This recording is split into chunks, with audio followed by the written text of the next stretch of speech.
নমস্কার, তাপসীর বেঙ্গলি কিচেনে আপনাদের সবাইকে স্বাগত। আজকে আমি একটা ছোট্ট ভিডিও আপনাদের দেখাচ্ছি। এই ভিডিওটা আপনাদের অনেক কাজে লাগবে। সামনে জন্মাষ্টমী, তাই জন্মাষ্টমীতে তালের ফুরুলি, তালের পিঠে নানান রকম করা হয়।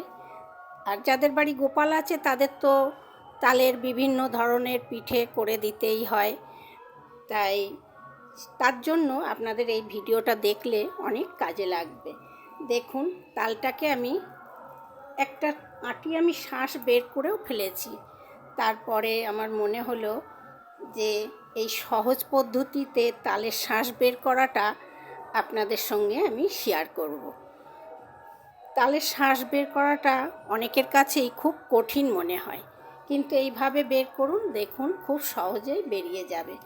তালটা ছাড়িয়ে নিয়ে আমি কোনো এতে জল দেইনি, এইভাবে একটু আঁটিটারে গায়ে একটু এরকম করে নিলেই হয়ে যাবে।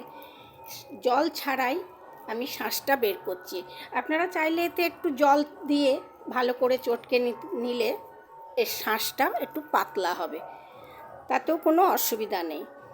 এবারে দেখুন, এরকম একটা কানা ধার বেশ বাটি, এই বাটিটা একটু বড় সাইজেই আছে, এর থেকে ছোট বাটি হলেও হবে।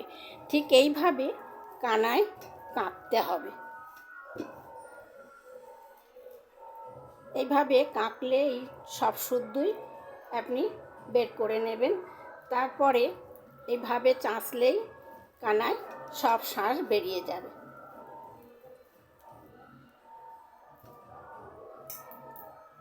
তারপরে এই শাঁসটা এরকমভাবে বের করে এরকম ছাঁকনির সাহায্যে হাতের মধ্যে ঢেলে দিয়ে এইভাবে চামচ দিয়ে বা হাত দিয়ে করলেই সব পুরো শাঁসটা বেরিয়ে যাবে।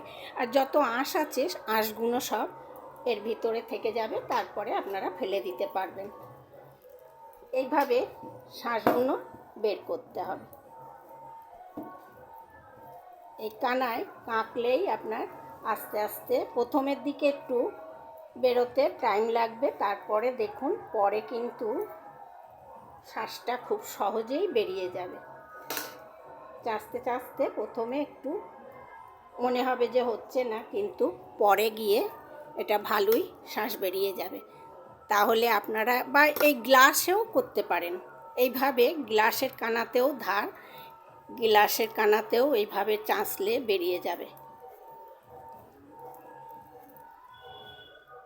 তাই আপনারা করুন এইভাবে,